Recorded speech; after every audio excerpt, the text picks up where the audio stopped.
Ahí estamos. Bueno, ahora sí, de nuevo, buenos días a todos, a todes. Ahí siguen ingresando personas. Ahí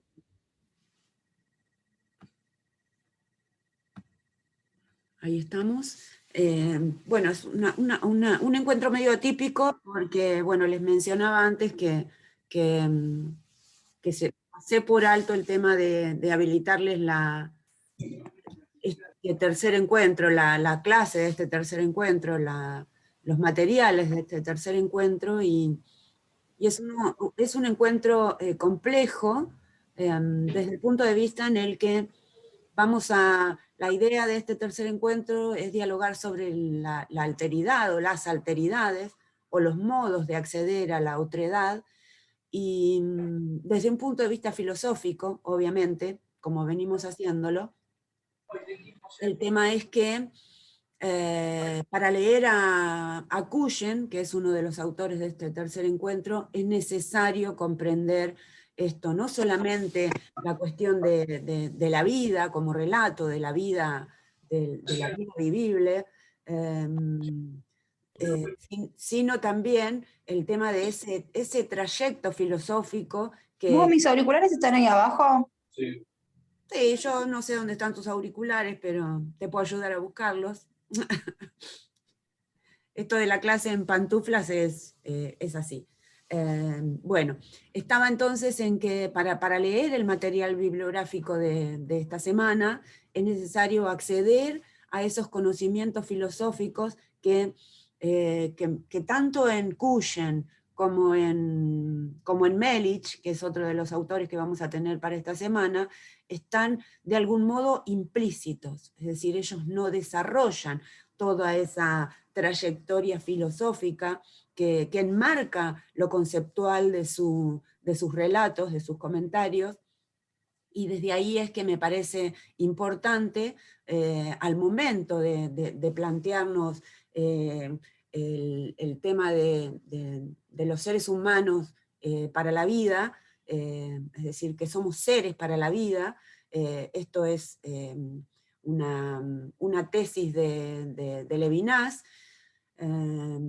para la cual les dejé un par de videos de Darío Stanrider, porque me parece que él lo pone de un modo bien comprensible, ¿no? Pone de modo bien comprensible algo que es muy complejo, denso, como es Totalidad e Infinito, ensayos de exterioridad, que es el texto, creo, más nombrado y más leído de Levinas, ¿no? Bueno, entonces, para poder leer a Cuyen, para poder leer a Melich, necesitamos comprender mínimamente algunas de las categorías conceptuales que trabaja Levinas. Aprovechemos que este es un encuentro Zoom y pueden interrumpir cuando les parezca necesario. Lo que voy a hacer entonces es poner las mismas diapositivas que tienen grabadas en la clase del tercer encuentro para poder ir dialogándolo en este encuentro, ¿sí? Ahora bien, antes de empezar entonces con esas diapositivas, me gustaría saber si tienen alguna duda de los encuentros anteriores, si tienen algún comentario respecto de las narrativas o del acceso a la lectura, ¿sí? Con lo cual pueden hacer esos comentarios antes de abrir la filmina, ¿sí? ¿Alguna? ¿Sí? Adelante. Las correcciones de las narrativas, si hay algo que pulir o modificar, hay que volver a, digamos, como a transcribirlas, reescribirlas, hacer una reescritura y mandártelas de vuelta. No, los comentarios que les hago son para que los tengan en cuenta para las próximas narrativas. No es necesario realizar de nuevo la anterior, ¿sí? En algunos casos, yo les había comentado la semana pasada, he visto unas narrativas brillantes, excelentes. ¿Y por qué digo que son brillantes, excelentes? Primero, porque hablan de las vivencias de cada uno y cada una de ustedes. Pero no cualquier vivencia, sino las vivencias que tienen que ver con experiencias educativas. Además de hablar de esas vivencias enmarcadas en las experiencias educativas, lo que hacen es tomar o enmarcar todo eso en el material bibliográfico. Desde ese lugar, esa es la idea general de la narrativa, es que puedan articular esa experiencia educativa con el material bibliográfico, porque de eso se trata el tomar la palabra. El tomar la palabra desde un sentido vivencial, pero enmarcado en lo teórico, ¿no? Entonces, bueno, por ahí hay algunas cuestiones que pulir en el sentido de lo gramatical y de las normas de citación, ¿no? Pero eso lo vamos a ir haciendo a medida que vayamos transitando por estos ejercicios. Y la otra cosa que les quería mencionar es que en algunos casos, al estar de ese modo, narradas de ese modo tan impactante, me parece que son dignas de compartirlas, ¿no?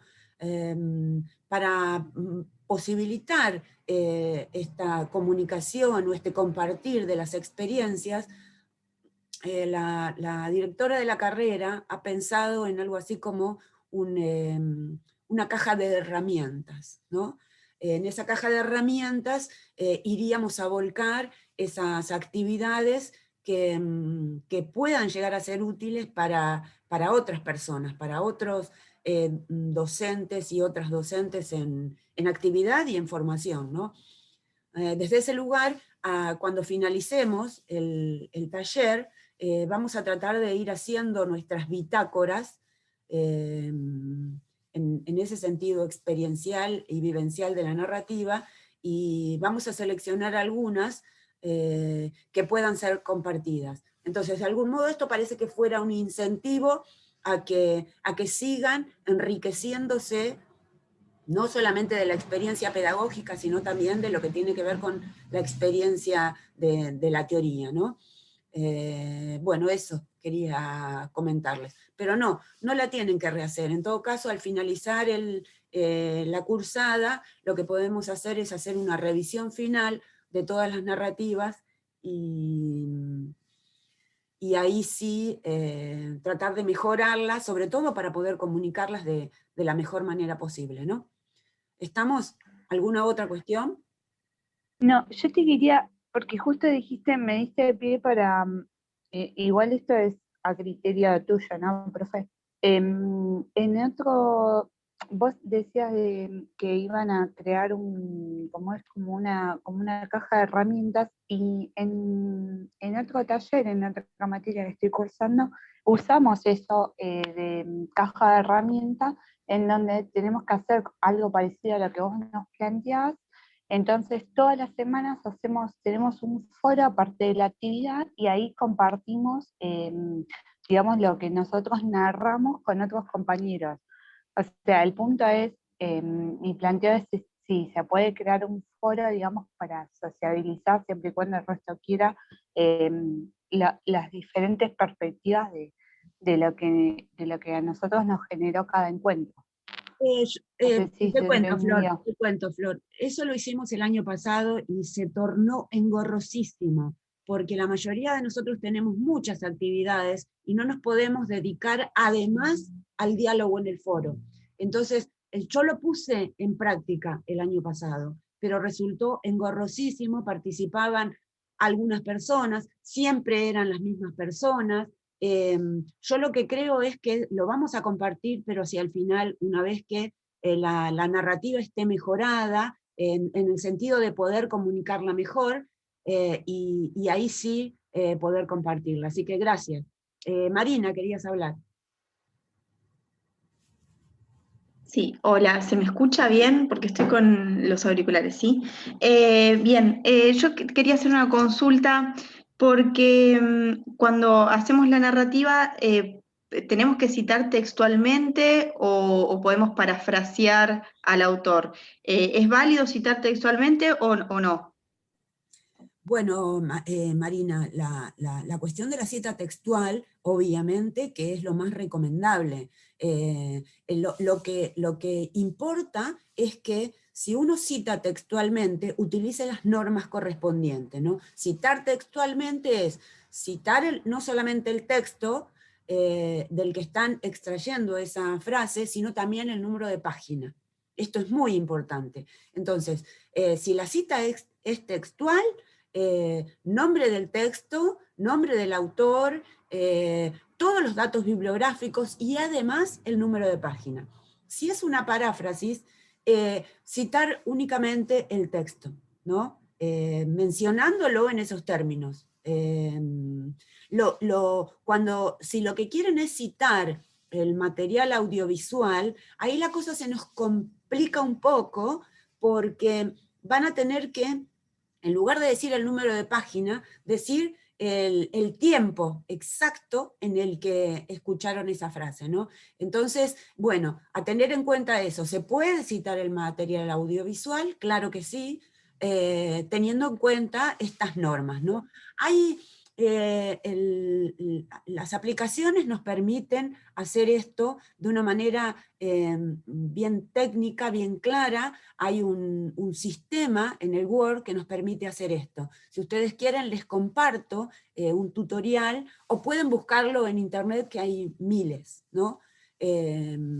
Pero lo que sí es que cuando uno se arma esa base de datos, de textos y de material audiovisual, uno ya lo tiene ahí y lo puede volver a citar en otro momento, ¿no? Entonces es una herramienta excelente para tener ese banco de datos bibliográficos y audiovisuales, o digitales, ¿no? Pueden ser otras cosas. ¿Estamos? ¿Quién más? Una consulta, en esto de la narrativa, apunta porque yo hice solo la 1 y es como que no llego a leer, estoy como tapada de cosas y en un momento muy crítico en el que me desorienté.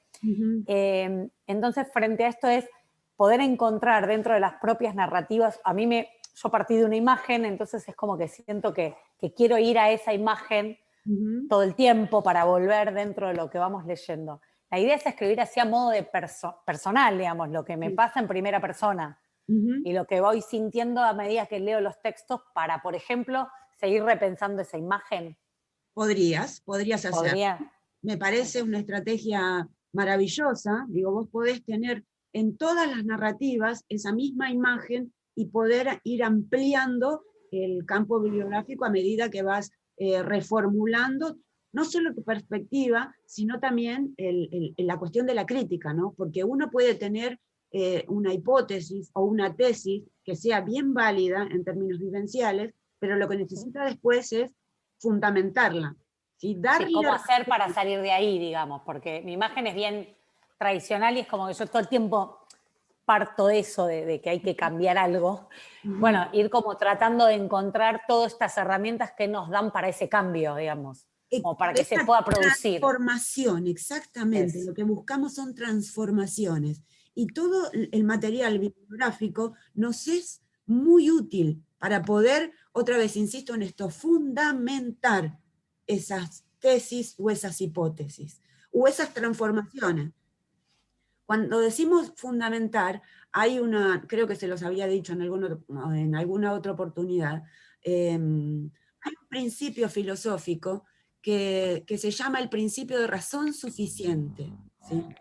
Recuerden, fundamentar es dar razones. Entonces, ese principio de razón suficiente, lo que nos dice es que todo tiene un porqué, pero ese porqué necesita fundamento, ¿no? Y el fundamento, estamos en una academia, entonces el fundamento puede ser un sentimiento, obviamente que puede ser, pero necesita argumentarse con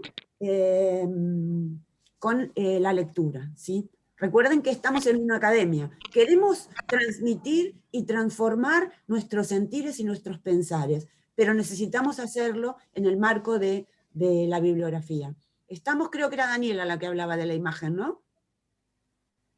Sí, sí, genial. Okay. ¿Estamos, Dani? Sí, perfecto. Buenos días, profe. Buenos días. Habla Jennifer. ¿Cómo te va, Jennifer? Buenos días a todos y a todas. Yo le quería hacer una consulta de la narrativa. Ujú. Básicamente algo parecido a lo que dijo Daniela. Perdón que no ponga la cámara, pasa que yo le había comentado que estoy todavía con COVID y bueno, No te preocupes. tratando de perder la clase. Se puede usar ahora para la segunda narrativa, se puede utilizar todavía la misma experiencia que la narrativa número 1, ejemplo, ¿no? Se puede repetir la misma, obviamente que las perspectivas es abordada con la lectura de los textos, obviamente se amplía la mirada, ¿no? ¿Qué más? O sea, si una por ahí plantea el tema de la ética, qué sé yo, en esta se puede plantear las relaciones de poder o lo que había leído en una narrativa, lo que estuve leyendo, esto del derecho a la educación, ¿no? Y enlazado con la calidad.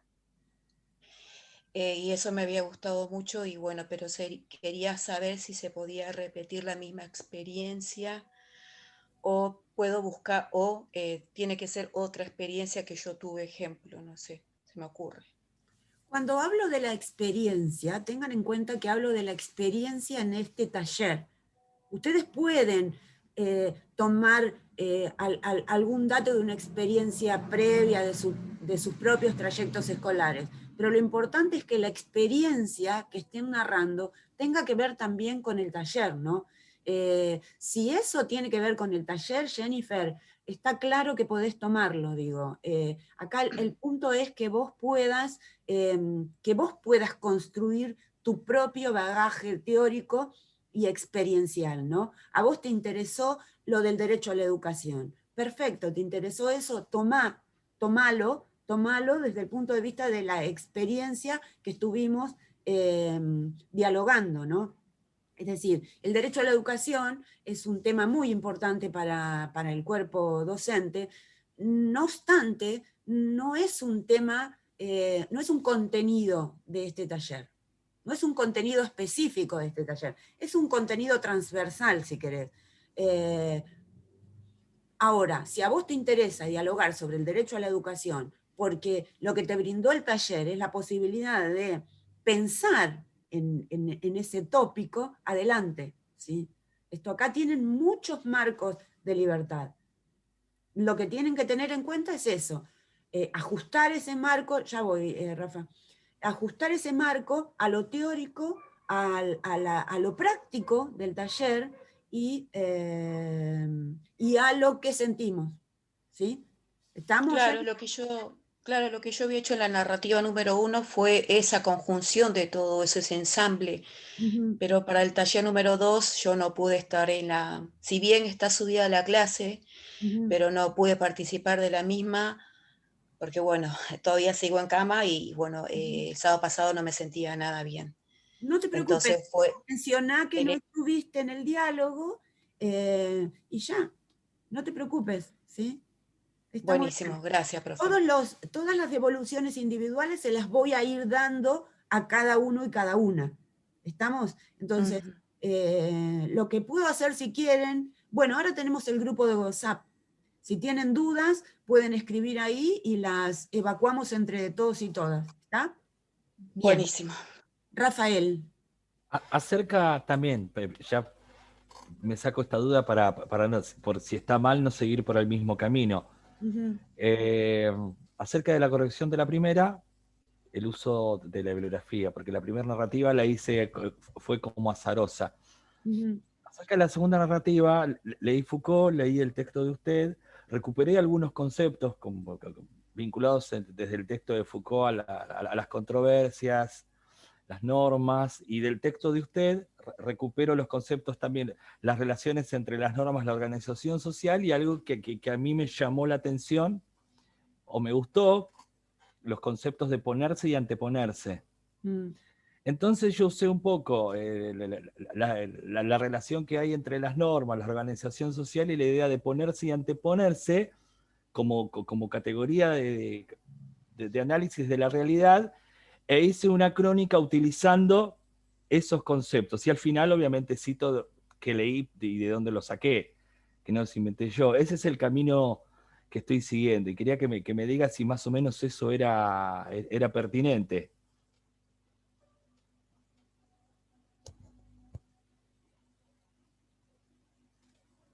Profe, tiene el audio apagado, ¿eh?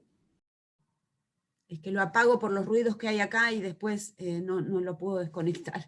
Rafael, entonces, claro que está bien. El tema es que vos vayas viendo esto del citar correctamente, que por ahí es lo más difícil, ¿no?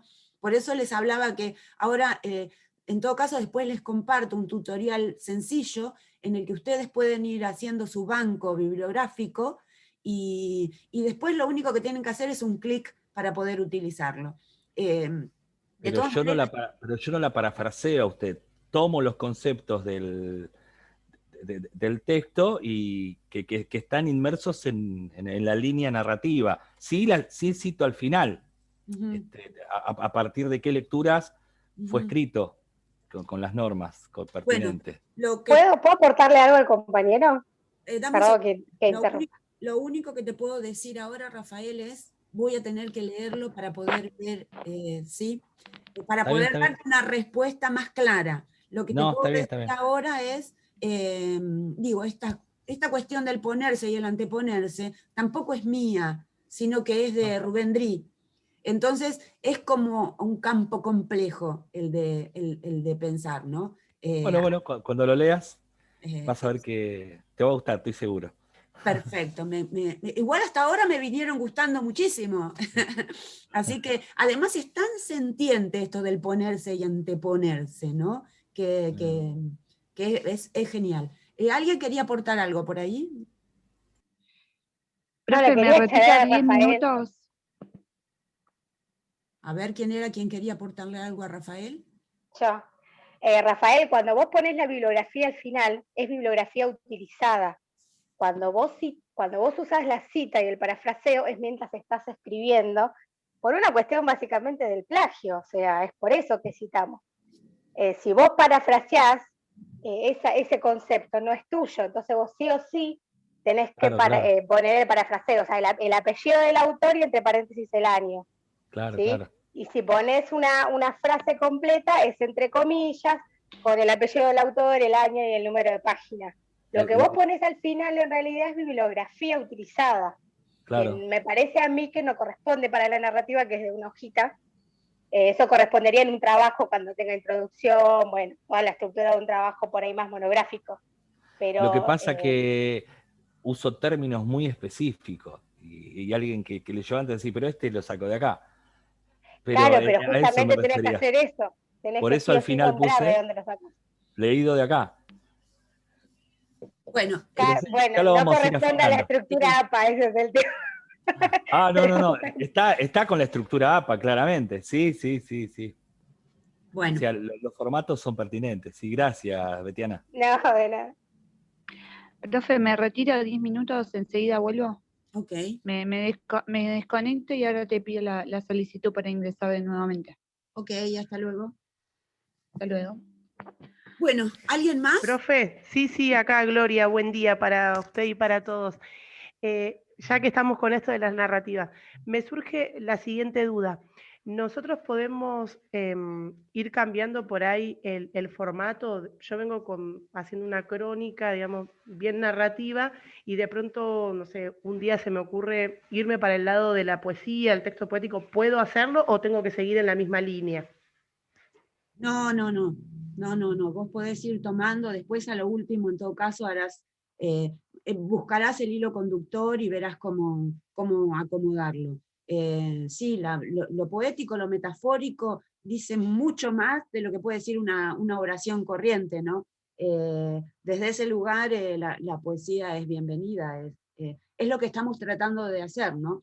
Esto de la identidad literaria, de la que nos habla Melich, o la identidad narrativa de la que nos habla Riquer, tiene que ver con eso, tiene que ver con la posibilidad de utilizar las metáforas, ¿no? Para poder comunicar de una manera más humana, si se quiere, ¿no? Para poder comunicar no en el sentido de explicar de la ciencia, sino en el sentido de comprender de lo más humano, del modo más humano posible, ¿sí? No es una cuestión de las ciencias naturales, por ejemplo, ¿no? Que tienen que explicar un fenómeno. Nosotros dialogamos con fenómenos. Un fenómeno es algo que se me aparece, ¿no? Que se me aparece a la conciencia. Entonces, vemos cosas, nos topamos con esos fenómenos y tratamos de comprenderlas. Comprenderlas es mucho más filosófico que científico, ¿sí? La ciencia, si ustedes quieren, explica, y la filosofía comprende, ¿no? Eso no quiere decir que no dé razones o que no tenga métodos, sino que lo hace desde un lugar mucho más sentiente, ¿no? Que tiene mucho más que ver con encontrar esos rasgos humanos que nos caracterizan desde que tenemos habla, por cierto, ¿no? Y cuando digo tenemos habla, no digo solamente que hablamos, sino que también pueden ser gestos y contactos humanos, ¿no? Entonces ese lugar es libre. ¿Mm? ¿Algo más?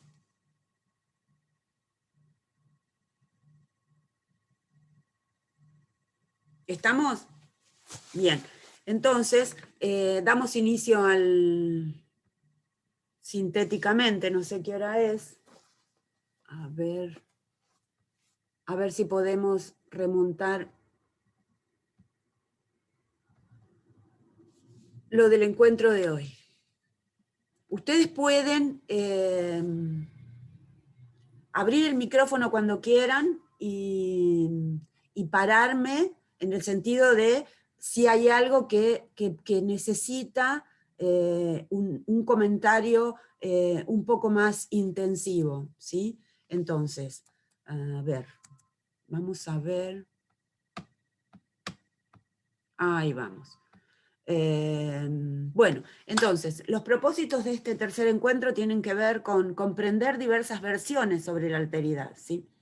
¿Cuáles son las preguntas disparadoras? Vieron que desde el inicio vengo tratando de dialogar con ustedes el tema de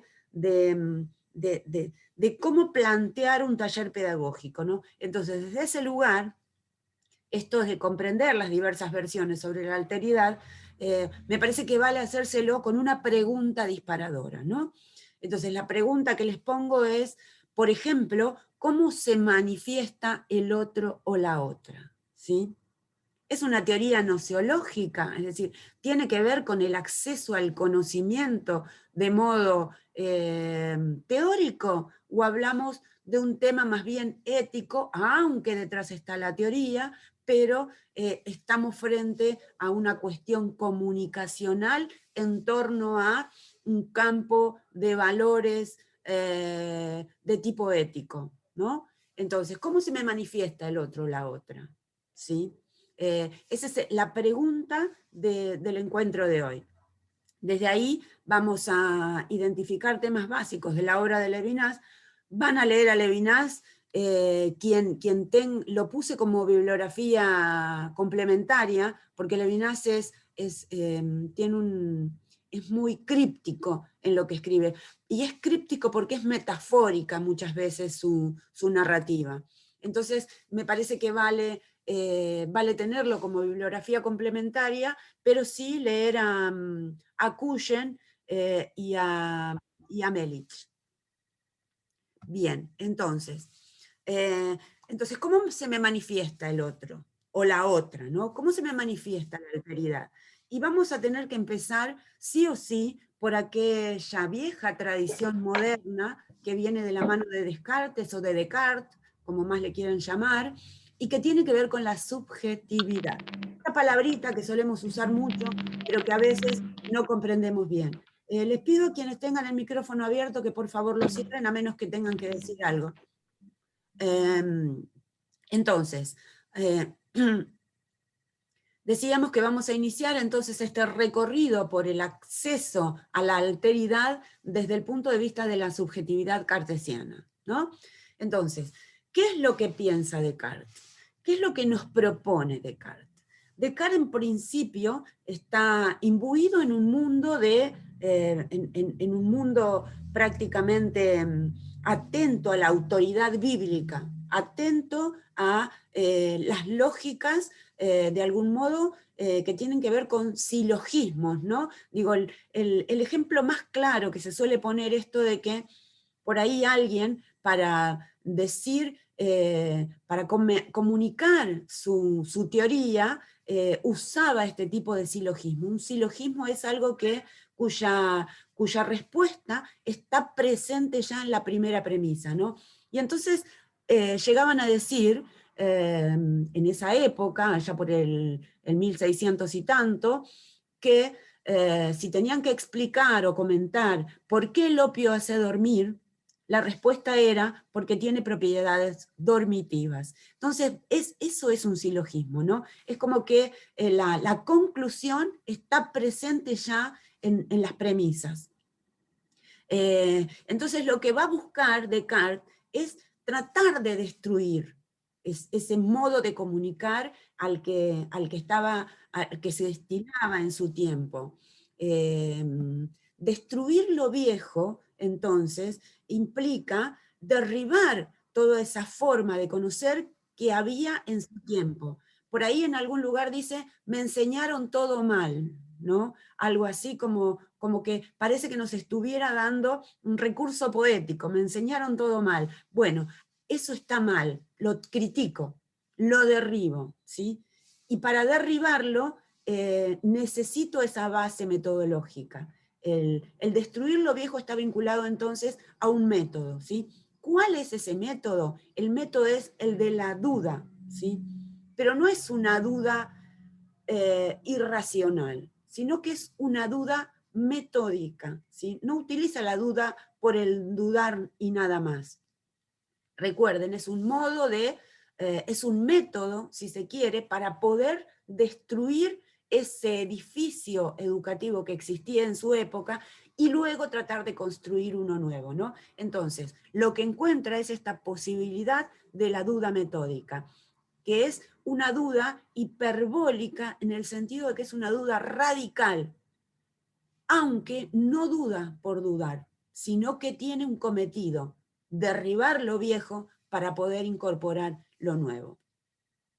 Entonces, esta famosa duda hiperbólica que seguramente todos ya vieron en algunas otras materias, es importante desde el lugar en el que va construyendo un tipo de comunicación filosófica que muchas veces no tiene en cuenta esto de la duda. ¿Por qué dudamos? ¿Por qué dudamos? Insisto, para destruir lo viejo. Dudamos en términos metodológicos. La duda es un método, es una duda radical. Y entonces, en esa posibilidad de ir dudando, Descartes duda de todo, ¿sí? Duda de que tiene cuerpo, duda de que las llamas estén encendidas, duda de los sentidos, ¿sí? Duda de que los sentidos me engañan, y ustedes saben que los sentidos nos engañan, ¿sí? Uno puede ver cosas que muchas veces no tienen que ver con la realidad, ¿sí? Uno puede sentir ruidos y no sabe de dónde vienen, o escuchar ruidos, perdón, o puede escuchar melodías y no sabe de dónde vienen. Pero entonces esos ruidos pueden llegar a confundirme. Y lo que quiero, si quiero destruir lo viejo, es encontrar certezas. Esas certezas van a ser los fundamentos de los que les hablaba antes, ¿sí? Voy a destruir lo viejo. Entonces voy a destruir ese acceso al conocimiento a partir de los sentidos. Como duda metódica, voy a dudar de todos mis sentidos. Pero no solamente voy a dudar de todos mis sentidos, sino que también voy a dudar de mi propio cuerpo, ¿sí? Puede que no tenga brazos, puede que no tenga piernas, ¿sí? Dudo de mi propio cuerpo, dudo de todos esos sentidos que hacen a mi cuerpo. También puedo llegar a dudar de la existencia de Dios. Y es probable que Dios no exista, dice Descartes. Piensen que está en una época de persecución, y que esa persecución llegaba hasta el punto de la ejecución, si si por esas cosas de la persecución inquisitoria uno llegaba a dudar de la palabra de Dios, ¿no? Piensen que lo que quiere es derribar esa forma de construir conocimiento en base a esos resortes bíblicos. No va a terminar dudando del Dios, pero sí va a dudar de su existencia. Y entonces dice, ese Dios puede no existir. Y si Dios no existe, puede ser que exista un genio maligno, ¿no? Recuerdan bien esa hipótesis del genio maligno. Un genio maligno que me haga dudar incluso de los factores matemáticos, algo tan universal como el 2 más 2 igual a 4, puede estar siendo una posibilidad de que ese genio maligno me esté engañando y me haga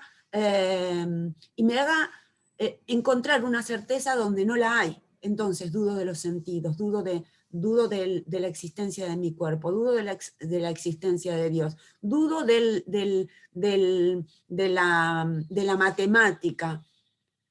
Pero hay un momento en el que tengo que dejar de dudar. Recuerden que la duda es radical, pero porque es hiperbólica, ¿no? Voy a dudar hasta que ya no pueda dudar más. ¿Cuándo dejo de dudar?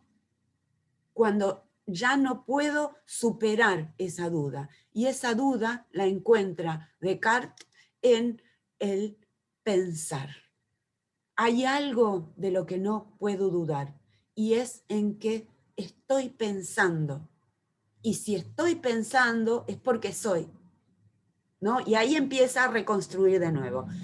Desarma entonces, destruye, derriba lo viejo y comienza a construir nuevamente. La frase más citada de Descartes entonces es el cogito ergo sum. Ego cogito, yo pienso. El ego entonces sería el yo. Entonces, va a distinguir, obviamente sabe que tiene cuerpo, sabe que existe porque está pensando, entonces va a distinguir entre dos partes, o res. Res es como partes, ¿no?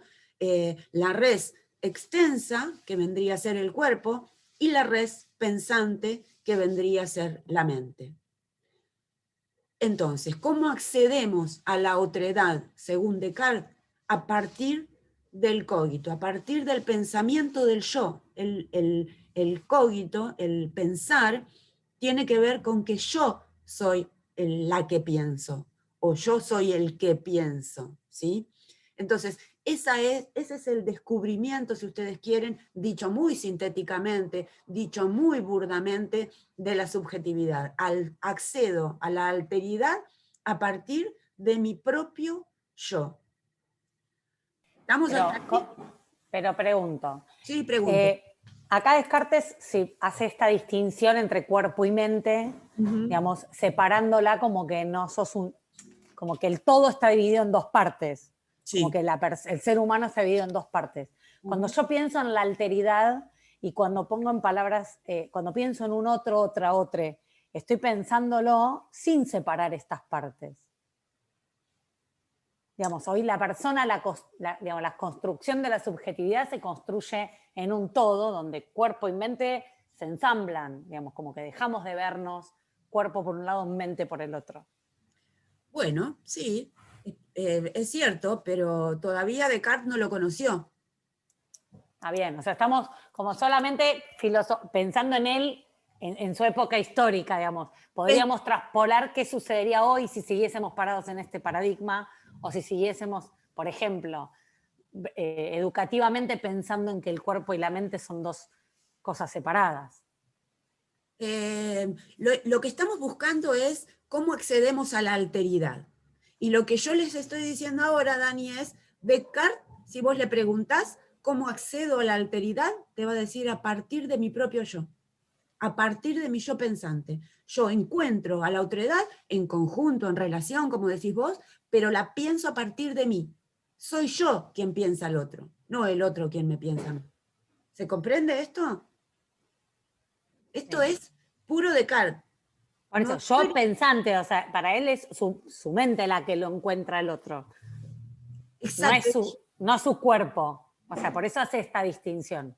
De un lado, sí, podrías hacerlo. De todas formas, él hace como una síntesis después que dice que hay una unión en una glándula, que ya no recuerdo cuál era su nombre, creo que pituitaria o algo así. O no, esa es la del crecimiento. Bueno, no les voy a decir de la glándula porque no recuerdo cuál es, pero dice que hay un centro en el que se une el cuerpo y la mente. Sin embargo, lo más importante para el racionalismo cartesiano es lo que tiene que ver con el pensar. Lo que importa es lo que pienso, ¿sí? No cómo es mi cuerpo o cómo me encuentro con el otro con mi cuerpo. Importa cómo me encuentro con el otro con mi mente, ¿sí? Con mi red. O sea que esto de la otredad implicaría lo que para mí significa ese otro. ¿Eso? En el campo de Descartes, sí. Okay. Sí. Y eso es lo importante. Accedo al otro a partir de mi yo. Lo que existe es mi yo. Y yo puedo conocer al otro, pero a partir de mí mismo o de mí misma. Entonces, ahí es donde está ese principio de subjetividad bien ególatra, si querés, bien egocéntrico, ¿no? Por llamarlo de algún modo. Soy yo quien me permite conocer al otro. ¿Estamos? Pero esta es la perspectiva de Descartes. Queremos ver cómo es en la historia de la filosofía ese movimiento o esa transformación de la que venimos hablando en torno al acceso a la alteridad. Entonces, en la subjetividad cartesiana, lo importante es mi yo. ¿Sí? ¿Qué nos va a decir Hegel? O el último moderno, si ustedes quieren. Ya Hegel está escribiendo en el siglo XIX, piensen que pasaron siglos después de Descartes, ¿no? Hubo un Kant en el medio que trató de algún modo de sintetizar lo que decía Descartes con lo que decía Hume, o lo que decía el racionalismo con lo que decía el empirismo,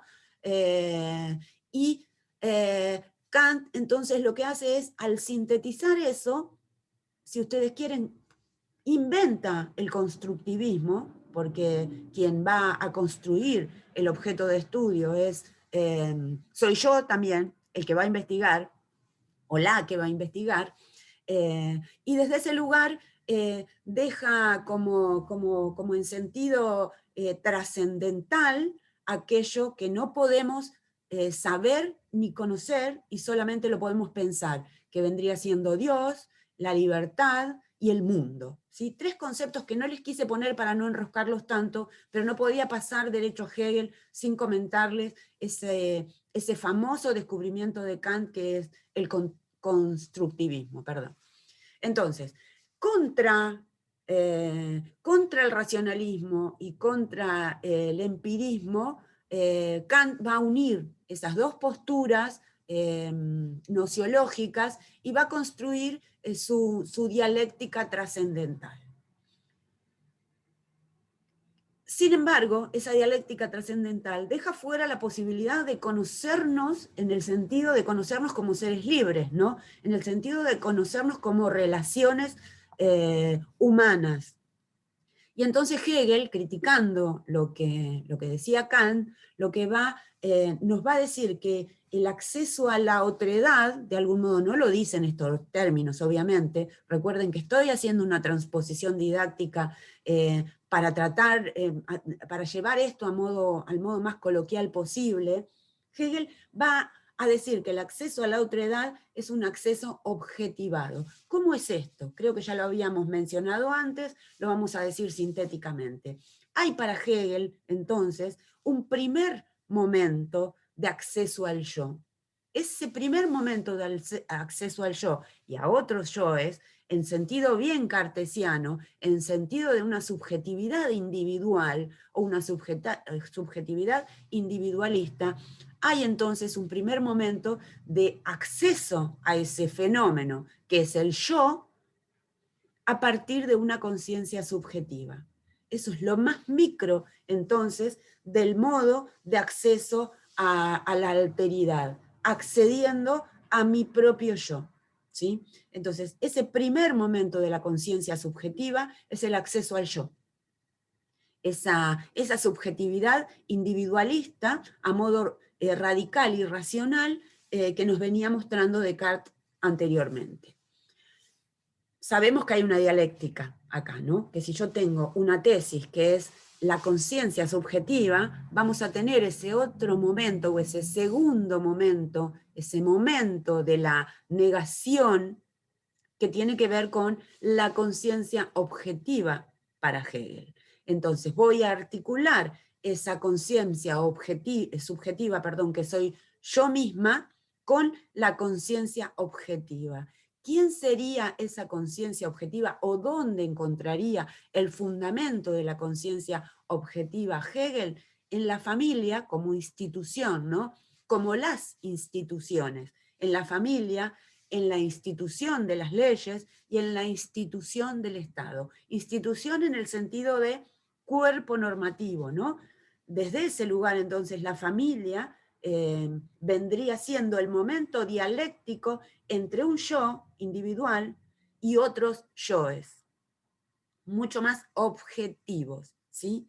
Hay un vínculo ahí, hay un encuentro de opuestos que necesariamente nos va a tener que llevar a una síntesis. Hay un momento de la conciencia subjetiva dialectizado con el momento de la conciencia objetiva, que nos va a llevar, dice Hegel, a un tercer momento o a la síntesis de ese movimiento dialéctico que va a llamar conciencia absoluta.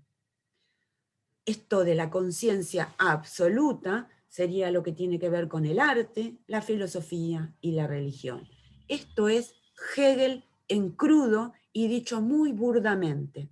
Entonces, ¿cómo accedo, según Hegel, a la otredad?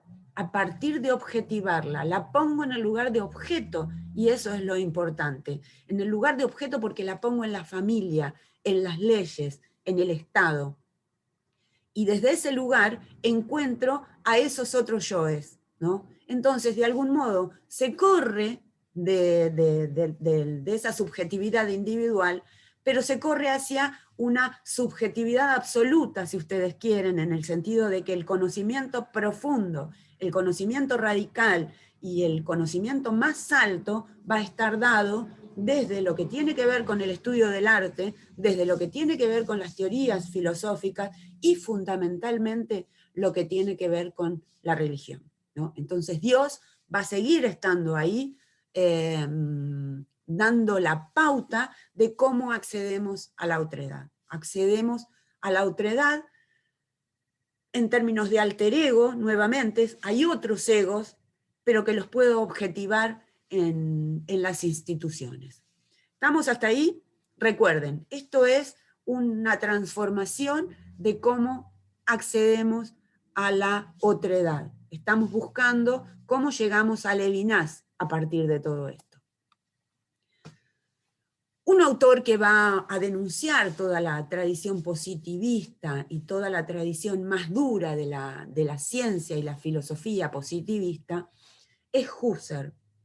Husserl de algún modo inventa la fenomenología, ¿sí? La fenomenología es el estudio del fenómeno. ¿Y qué es el estudio del fenómeno? El estudio de cómo se me aparecen a la conciencia las cosas y los otros yoes, ¿no? Entonces, hay una intencionalidad en la conciencia y por eso es fenomenológica, ¿sí? Porque quiero estudiar ese fenómeno, quiero estudiar esa cosa que se me aparece y que la conciencia intencionalmente quiere conocer. En este caso, lo que estamos queriendo conocer es el acceso a la alteridad, ¿sí? Entonces, ¿cómo va a decir Husserl que accedemos a la alteridad? Husserl va, de algún modo, a separar en dos partes el modo del acceso a la alteridad. Muy cartesiano él, si ustedes quieren, pero tratando de superar a Descartes. Entonces va a decir que una forma de acceder a la otredad, una forma de acceder a la alteridad, es pensar en el cuerpo, ¿sí? Hay algún pedazo de carne que se me hace presente, aparece a mi conciencia. Y como mi conciencia es intencional, quiero conocer ese cuerpo, quiero conocer esa alteridad que se me presenta en modo de cuerpo, ¿sí? Se me aparece, la puedo ver, la puedo tocar, ¿sí? La puedo escuchar, la puedo oler, la puedo sentir. Sin embargo, ese cuerpo que se me aparece, obviamente tiene un yo más bien subjetual, ¿no? Tiene un yo que tiene que ver con ese alter ego del que estamos buscando, ¿no? Ese alter ego, esa alteridad en sentido de otro yo, de otro ego, se me hace, dice Husserl, presente. ¿Por qué se me hace presente? Porque yo no puedo acceder a sus vivencias, más que comprendiéndolas, pero sí puedo acceder a mis propias vivencias, ¿no? Entonces, mientras el cuerpo se me hace presente, porque lo puedo acceder a él con todos mis sentidos, la mente o la conciencia, si ustedes quieren, se me hace presente. No se me presenta a la conciencia tan rápidamente como si lo hace el cuerpo. Entonces, ¿cómo hace para poder fundamentar esta idea de que el cuerpo se me hace presente y la conciencia se me hace presente? La conciencia del otro ego, ¿no? La conciencia del otro yo. Dice Husserl que hay un sentido de cuerpo orgánico, biológico, si ustedes quieren, ¿no? Que se aparece por una especie de transferencia analógica. Esto implica que esa analogía tiene que ver con pensarlo en el sentido de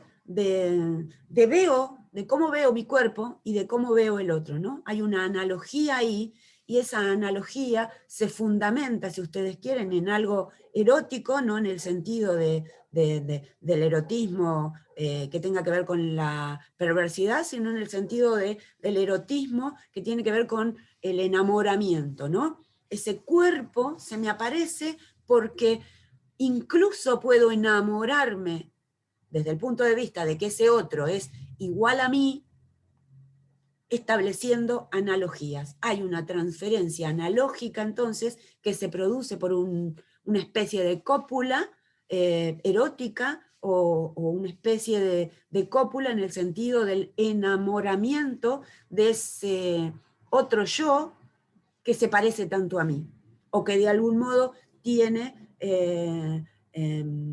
mis propios sentidos y sentires, ¿no?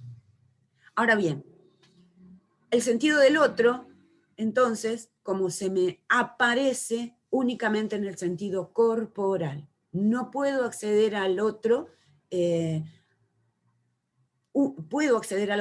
únicamente pensando en su otro yo, pensándolo como un otro yo. Puedo acceder a su conciencia, puedo acceder a sus vivencias, pero únicamente pensándolo como un otro yo. Nuevamente, entonces, tenemos esta cuestión de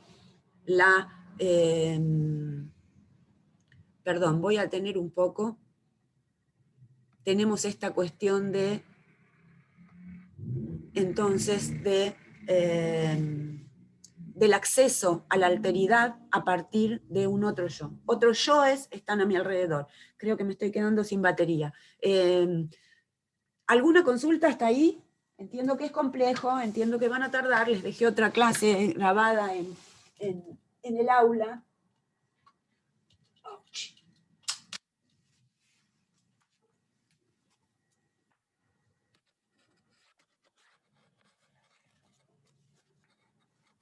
Un poco esto es cómo, esto de la alteridad es esto de cómo reconocemos al otro, a la otra, ¿no? Sí. Entonces, desde Descartes planteaba que al otro, la otra, se lo puede reconocer desde lo mental, desde un lugar más, como salido del cuerpo, como una persona que es otro pensante, ¿no? Sí, pero es otro pensante igual a mí. Digo, Sí, no digo que no, pero cómo hace este reconocimiento, sino que lo hace a partir de diferenciar como estas dos redes de las que hablabas, ¿no? Pero cuando llegamos a Hegel, digamos, Hegel es como que considera que a ese otro lo voy a reconocer a partir de estas leyes o de otros, ¿cómo se llama esto? Que no sé si Objetivándolo. Lo como reconozco objetivándolo. objetivándolo a partir de otras leyes. Pero para Husserl tiene que ver con esto en sentido de lo corporal, como que lo reconozco como otro como yo semejante y a partir de ahí, sin la necesidad de que hayan leyes explícitas que lo conforman. En el sentido corporal. En el sentido de lo corporal. Más o menos, por ahí es. Por ahí. Exacto, digo, estamos Bien. buscando cómo la tradición filosófica nos puede se transformó y cómo nos puede hacer pensar en esto de la alteridad, ¿no? La alteridad... Claro. Lo que a mí me suena es que, digamos, yo trabajo mucho el concepto de corporalidad en mi trabajo, Sí. entonces siempre, digamos, partimos de, quizás sin yo conocer tan claro esta perspectiva o toda esta historia de la alteridad, digamos, yo me conformo siempre a función de lo que el otro me devuelve. Digamos, yo soy según lo que el otro devuelve de mí, y así empiezo siendo. Digamos, nadie se constituye solo por sí solo, digamos, desde el nacimiento. O sea, yo voy a empezarme a construir corporal, subjetivamente, a partir de lo que el otro me devuelve de lo que soy. Y ahí puedo empezarme a construir. Entonces, por eso me empezó como a hacer ruido esto de pensarme como adulto ya, pensando al otro. Porque, digamos, pienso en la infancia y en los primeros años de vida, uno se va a constituir quién es a partir de los demás. Sí, pero de todas maneras hay un egocentrismo en la construcción en la infancia. Hay un egocentrismo que dura muchos años de educación, ¿no? No digo que no, pero, por ejemplo, ¿cómo soy yo y cómo me voy a constituir en un inicio? Si bien es súper egocéntrico, porque aparte es el época, el momento etario, digamos, tiene que ver con lo que el otro me está devolviendo. Entonces yo voy a hacer, no sé, por decir, más plástico, menos plástico, más sociable, menos sociable, según lo que los otros me fueron ofreciendo. Entonces es como que me costaba pensar en esto, o sea, como ellos lo están racionalizando desde adultos, esta situación. Obvio. Entonces, pensando la infancia, digo, me resulta extraño ahí. Me encanta porque puedo entender un poco toda la analogía que yo también vengo haciendo, pero siempre como somos seres en situación, en relación. Entonces, como pensarme desde ahí me parecía como... Pero bueno, vamos por camino. El punto es que toda esta construcción teórica, de algún modo, fue dejando huellas en la cultura, ¿no? Y es como muchas personas no piensan en el acceso a la alteridad como la estás pensando vos. Si no, no habría tanta maldad en el mundo, ¿no? Entonces me parece que lo importante es eso, que lo importante es ver cómo todas estas teorías, al ser incorporadas al mundo de la vida, fueron construyendo una individualidad extrema, como digo, yo no estoy criticando al autor, estoy criticando los modos en que la cultura se reproduce, y se reproduce en términos de lo que dice la teoría, ¿no? Aunque uno no la tenga presente a la teoría. Pero sí es cierto que todo lo que vivimos en familia y en el resto tiene que ver con el acceso a la teoría de otras personas, que son las que construyen las leyes, las que piensan la educación, las que piensan la educación escolarizada, digo, ¿no? Entonces, hay algo de todos estos resabios que siempre va quedando. Y no todo el mundo piensa la alteridad como lo estás pensando vos, Dani, sino que en líneas generales pienso al otro a partir de mí. ¿tá? Entonces la idea es tratar de romper eso, de romper este pensamiento, si querés, hasta inconsciente muchas veces, ¿no? Y entonces yo no estoy criticando a Descartes, es más, si hablamos todavía de Descartes después de casi 400 años de sus discursos, es porque es muy importante lo que viene a descubrir, ¿no? Viene a descubrir esta cuestión, como decimos, de la subjetividad, y sobre todo de un método que tiene que ver con lo racional, ¿sí? Yo conozco porque razono, no porque tengo cuerpo. De ahí el acceso a la alteridad, ¿no? Si yo lo único que necesito es razonar, ¿para qué quiero cuerpo? Que me den una computadora, una mente artificial, y con eso ya es suficiente. Puede razonar en sentido lógico, no puede razonar en sentido poético, pero sí puede razonar en sentido lógico.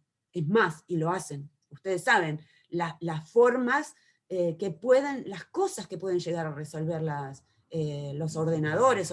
Fíjense que hasta les llamamos ordenadores, porque nos ordenan. Entonces, si ustedes quieren, ese yo, del que no nos habla del acceso a la alteridad de Descartes, digo, para que no lo confundamos. Este es un modo de tratar de ver de dónde surge esto del ego, del yo, y surge en Descartes. Esa subjetividad surge en Descartes. Y luego vienen transformándose esas teorías, pero todavía estamos accediendo a la alteridad a partir de mí mismo, o de mí misma. Fíjate que puedo acceder al otro a partir de mi cuerpo, porque establezco una analogía, dice Husserl, con el otro cuerpo. Pero no puedo acceder al otro a partir de mi conciencia, ¿no? Entonces, sigo accediendo al otro a partir de pensarlo como otra cosa, como otro cuerpo, como otro yo. Sigo accediendo al otro a partir de mí mismo, ¿no? Entonces, esa subjetividad se va construyendo en torno al considerar que lo que vale soy yo y después vendrán los demás. ¿Tá? Yo creo que a mí me parece que vale hablar sintéticamente de la hermenéutica de Heidegger, aunque va a seguir pensando en la alteridad como un otro yo, ¿sí? Va a seguir pensándolo, pero tiene algo muy importante Heidegger, que tiene que ver con esto que sintetiza llamándolo diferenciación ontológica, ¿sí? Por un lado la ontología, el ser, lo que nos hace ser, y por otro lado lo óntico, dice Heidegger, que tiene que ver con las cosas que nos rodean. Si la tradición filosófica había hablado del ente como todo lo que es, Heidegger lo va a diferenciar y va a decir, hay algunas cosas que tienen que ver con el ser y otras que tienen que ver con esa cosa más dura, ¿no? Entonces hay algo que es ontológico y hay algo que es óntico. Lo que es ontológico vamos a ser nosotros, los seres perdidos en el mundo de todo el mundo, dice Heidegger así con una metáfora muy poética, arrojados al mundo, ¿sí? Nacemos y nos arrojan a este mundo que tenemos que tratar de ir comprendiendo, ¿no? Que tenemos que ir haciéndonos de una identidad narrativa, si ustedes quieren, al mejor estilo rickeriano, ¿no? Entonces, nos arrojan, de ahí esto del subjectum, ya no somos un sujeto, sino que somos un subjectum, algo tirado, arrojado, ¿sí? Que no nos damos cuenta porque está en nuestro inconsciente. Entonces, en esa diferenciación ontológica va a decir que lo que tiene que ver con lo ontológico es ese ser que está perdido en el mundo, de todo el mundo, y que menciona como ser ahí. Ese ser que está ahí. Ese ser que está ahí tiene otras cosas, tiene lo óntico a su alrededor, y se constituye, fíjense, que no lo dicen estos términos, pero que es pensable desde el punto de vista en el que sigo accediendo a la alteridad desde mi yo, pero por lo que me hacen ser las cosas, los útiles que tenemos a nuestro alrededor. Pónganse en situación, mírense ustedes y miren su alrededor. ¿Qué tienen al lado de ustedes? Tienen una computadora, tienen un teléfono, tienen auriculares, tienen lápices, tienen libros, tienen cuadernos. Esos son todos útiles, dice Heidegger. Esos son todos útiles que de algún modo nos hacen ser a nosotros como seres ahí. Nosotros estamos aquí y ahora, pero estamos siendo por estos útiles que tenemos a nuestro alrededor. Incluso útiles que no vemos, que tienen que ver con esta conexión a internet que estamos teniendo. Digo, profe, sí. Perdón, profe, una cuestión. Esto sería, para Heidegger, nuestra relación con la cultura, los objetos culturales, digamos, en un contexto, porque esto nos hace contextualizados. Leo ¿no? De Heidegger. Sí, sí, nos hace contextualizados, Moni, pero desde un punto de vista de lo útil, no de las personas. Fíjate que no está pensando en las personas. Las personas vendrían siendo esos famosos seres ahí. El ser ahí es un sujeto humano. Bien. El ser ahí es un sujeto humano, pero que está tirado, está arrojado en el mundo, está arrojado a la mundanidad.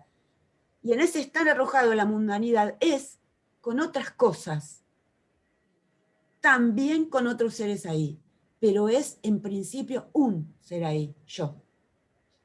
Es ese docente que es docente porque está dentro de un aula con un delantal puesto, digamos, como que eso es lo que hace que sea ese docente. Son esos objetos los que me hacen ser. Para Heidegger. Para Heidegger. Sí, para Heidegger. No tanto porque esto es un aula rodeada de alumnos y tengo una función social, sino es que porque estos objetos me colocan para ser esta persona. Esta persona con otros Desde seres mí. ahí, van a estar los alumnos en el aula y las alumnas, pero van a ser otros yoes.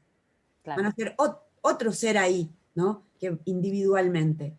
Claro, pero no son los que me hacen, digamos, los que me devuelven quién soy, digamos. No. Para Heidegger. Para Heidegger lo que me devuelve quién soy es ese espacio, esos objetos que me rodean, incluidos los otros. Hay un porqué. Yo soy en relación a los objetos, no al otro. ¿Por qué? ¿Por qué pasa esto en Heidegger? Son teorías. Recuerden que estas son tesis, son teorías, pero que son importantes y por eso seguimos dialogando con ellas, ¿no? ¿Por qué pone esto del útil, ¿no? De lo que tenemos a nuestro alrededor? Porque los seres humanos, dice Heidegger, somos seres finitos, ¿sí? Somos seres que tenemos un nacimiento y tenemos una muerte. Ahora, esa cuestión de la muerte, de algún modo, nos hace que nos encerremos en nuestra propia alteridad, en nuestro propio ser, en nuestro propio yo. Pero lo hacemos inconscientemente, ¿sí? ¿Por qué? Porque tenemos miedo a la muerte, pero no nos podemos estar diciendo todos los días, tengo miedo a la muerte. Y entonces tapamos ese miedo a la muerte con eso que está a nuestro alrededor y nos hace ser. Aunque eso otro que esté a nuestro alrededor sea otro ser ahí, otro ser humano. ¿Se comprende? Entonces, lo útil también termina siendo ese otro ser que tengo cerca mío, que me está haciendo ser de algún modo. Pero estoy encerrado en mi miedo a la muerte y quiero tapar ese miedo a la muerte. La frase de Heidegger es que somos seres para la muerte, nacimos para la muerte, ¿no? Entonces, hay que evitar a toda costa el hecho de pensar todo el tiempo que vamos a morir. Lo único que tenemos en común es que vamos a morir, ¿sí? Podemos estar leyendo, podemos estar dialogando, pero nos puede pasar que dentro de 10 minutos no estemos más. Entonces, esa escatología que tiene Heidegger en el modo de pensar, de pensarnos al ser humano, al ser ahí, a la alteridad también, si ustedes quieren, ¿no? Pero de pensarme a mí misma, eso tiene que ver con que oculto mi miedo a la muerte, y entonces me lleno de útiles, y soy con los útiles que tengo a la mano, ¿sí? De ahí esto de poner los signos, el guión del medio, ¿no? Ponerle guión a las palabras. Ser ahí, un yo que está, ¿sí? Ese ser ahí es un yo que está. ¿Y cómo está? ¿Por qué está? Y bien, tapando ese miedo a la muerte, lo que hace es pensar en esas cosas que tiene a la mano. Entonces es un ser a la mano, es un ser ahí, pero también es un ser a la mano. A la mano significa lo que tengo cerca, lo que voy a utilizar para hacer.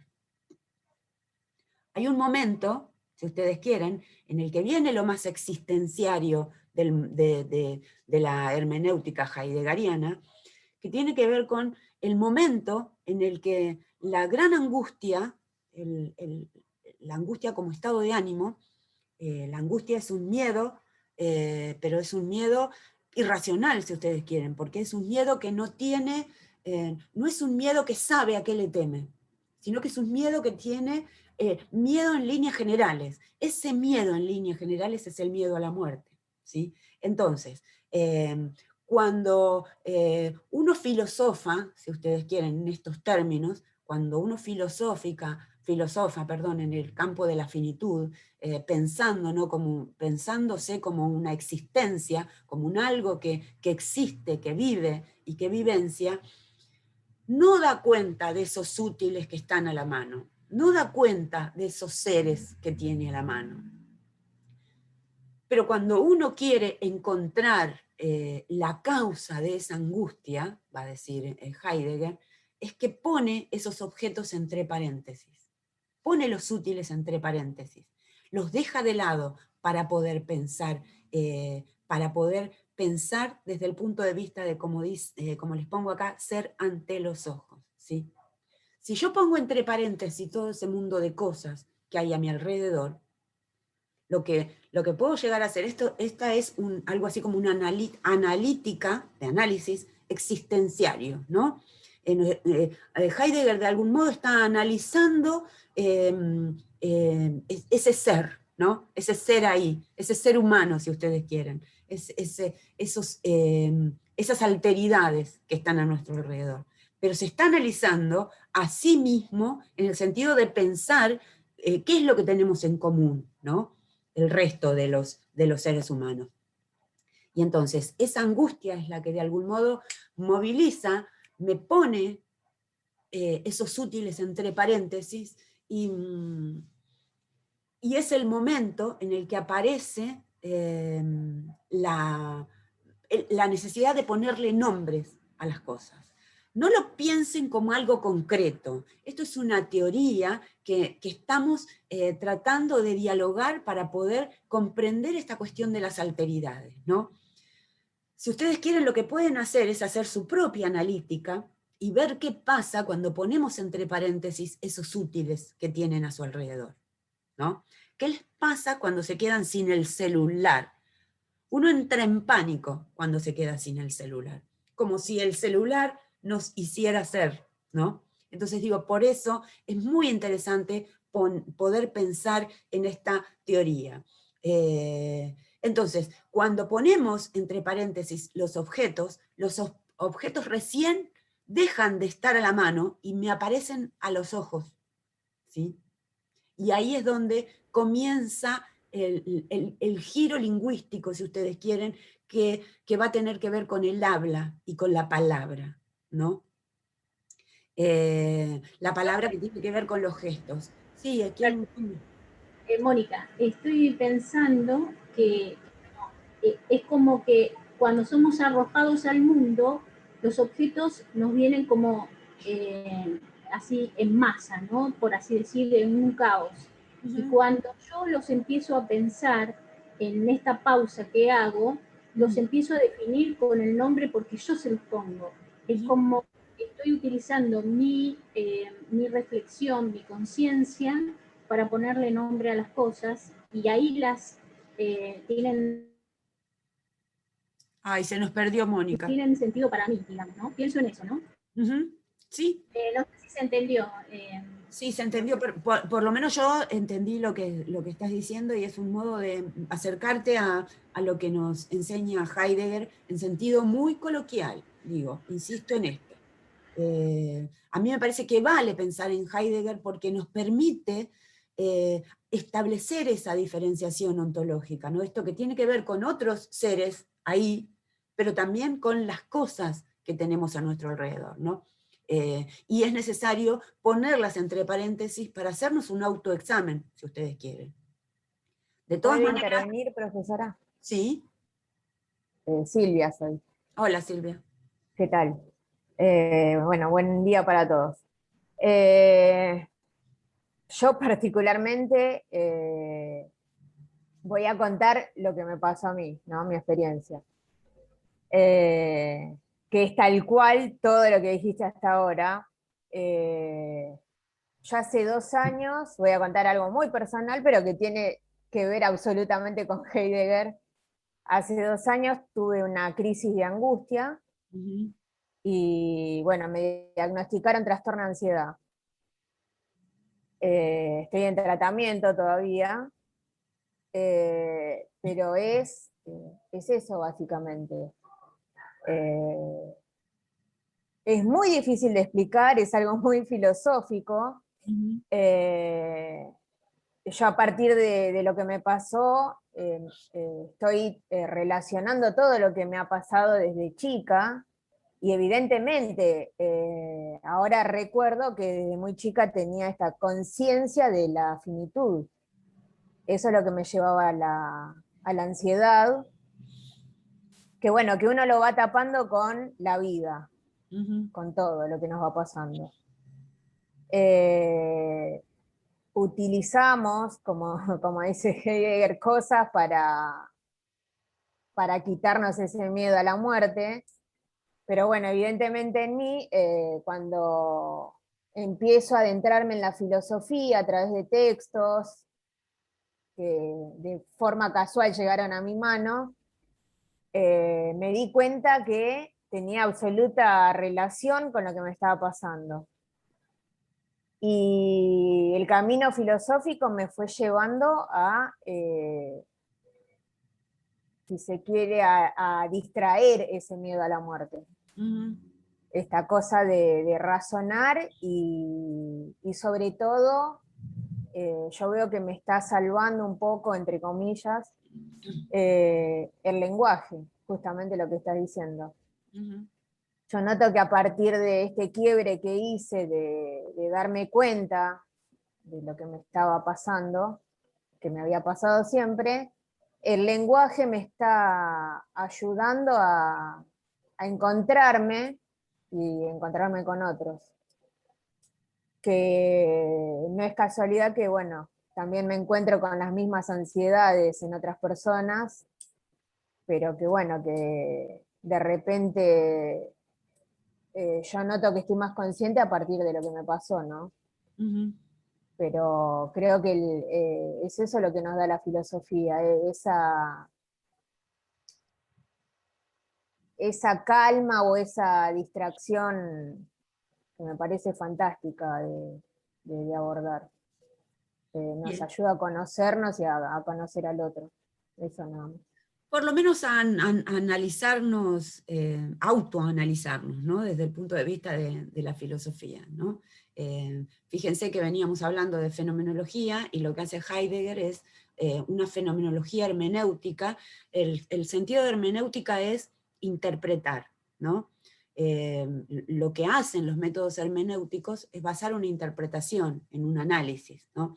Entonces, esa fenomenología hermenéutica de Heidegger, más allá de su actividad política o de que haya sido un personaje detestable porque participó en el nazismo, fue rector en la época del nazismo, pero sin embargo nos deja una teoría fundamental para comprendernos como sujetos pensantes, ¿no?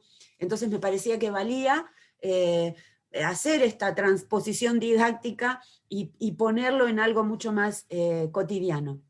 Entonces, esto es lo que nos deja Heidegger. Seguimos accediendo a la alteridad a partir de mí mismo, ¿sí? Primero yo con las cosas y luego yo con los otros yoes, ¿no? Seguimos teniendo esa perspectiva yoística, por llamarla de algún modo, ¿no? Si me dan un segundito, voy a ver si puedo pasar esto.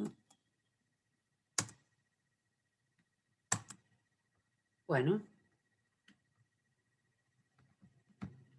¿Cómo se hace cuando la filmina no quiere pasar? Ah, pasó.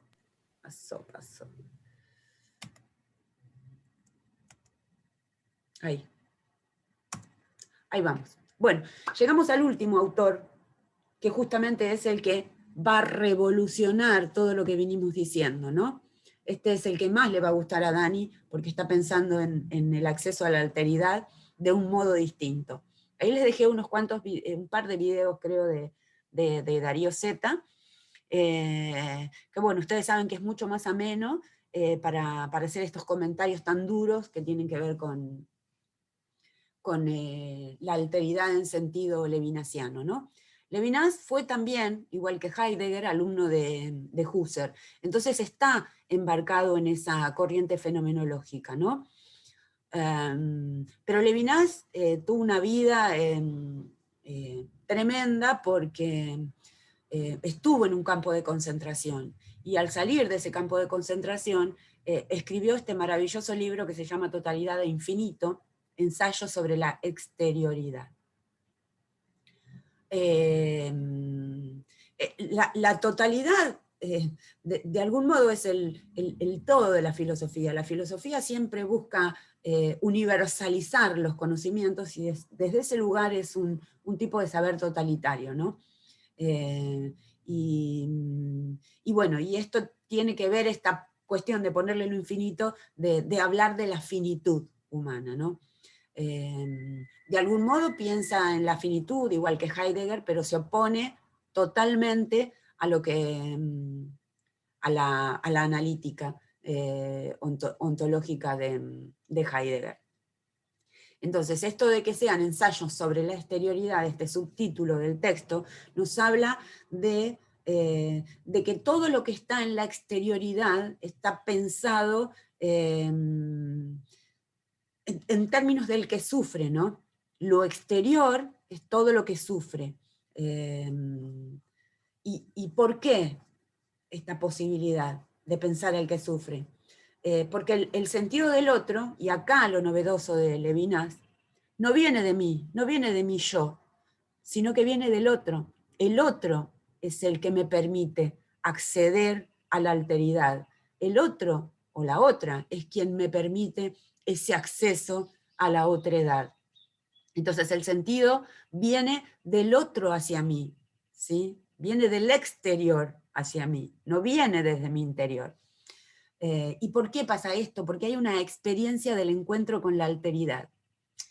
Y aquí el problema es ético. No hay asimetrías en el sentido de jerarquías. No hay alguien que tenga más poder que otro, ¿sí? Sino que eso que es más originario en el acceso al ser tiene que ver con un tema ético, ¿no? Hay en Levinas, contrariamente a lo que nos decía Heidegger, que somos seres para la muerte, somos seres para la vida, para Levinas.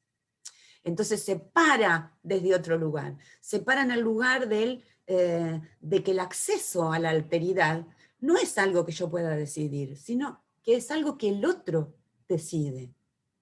¿Sí? El otro opone resistencia, si ustedes quieren, el otro me odia de algún modo, ¿no? Para ponerlo en términos más radicales.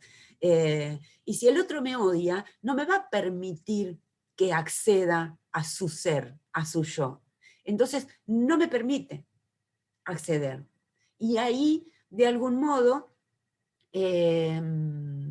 empieza esto que tiene que ver con pensar las injusticias, el sufrimiento, el padecimiento, la exclusión que hay en pensarnos como seres para la muerte. Ahora, si nos pensamos en seres para la vida, en el caso de Levinas, hay, como ustedes saben, ahí una relación del cara a cara, ¿no? Hay una relación entre rostro y mirada. ¿Cuándo el otro me permite acceder a él o cuando la otra me permite acceder a ella? En el momento en el que su voz, su rostro, su mirada, su gesto, su palabra me interpela. Que me interpele significa que el otro es que yo soy responsable del otro, ¿no? Entonces, hay un otro, ¿sí?, que me permite el acceso a su alteridad. Pero cuando me permite ese acceso es porque me está interpelando. ¿Cómo me interpela? A partir de su rostro que habla. Esto que parece un oxímoron es algo que uno puede también ensayar en el cotidiano del aula, digo, ¿no? Entonces, cuando esa persona me interpela, me grita, dice Levinas, me grita y me hace responsable de su vida. Entonces me dice, no me mates. Esa es la frase típica de Levinas, ¿no? No me mates, no me mates, soy una alteridad, estoy por fuera. Esto parece también así como muy tirado de los pelos, es algo que podemos poner en práctica, como les decía, y podemos escuchar a Darío, que nos va a dar unos mejores comentarios acerca de pensar esto de que cuando el otro me interpela, mi responsabilidad es velar por las injusticias, es velar por su sufrimiento, por su padecimiento, y dejar de excluirlo. Entonces, toda esa exterioridad va a ser lo que está excluido de mi acceso y mi responsabilidad. Dejo de pensarlo, si ustedes quieren, porque dejo de hacerme responsable. Quise cambiar la palabra y no me salía, desresponsabilizarme, esa sería la palabra. Si no me dejo interpelar, en primer lugar es porque el otro no quiere, no permite que yo acceda a él, ¿no? La alteridad no permite que yo acceda a ese lugar de la alteridad. Entonces, si prestamos atención al habla de los rostros, ¿sí? Si prestamos oídos a ese habla de los gestos, me parece que podemos plantear esta posibilidad de que el otro nos permita acceder, o que la alteridad nos permita acceder. Pero para eso tenemos que dejar interpelarnos. En ese dejarnos interpelar aparece nuestra responsabilidad. Sí, ¿quién me está hablando? Yo, sí, claramente me iba a sentir más cómoda con Levinas. Pero porque pienso, ¿no? Yo tengo la posibilidad de trabajar en superior y trabajo en inicial.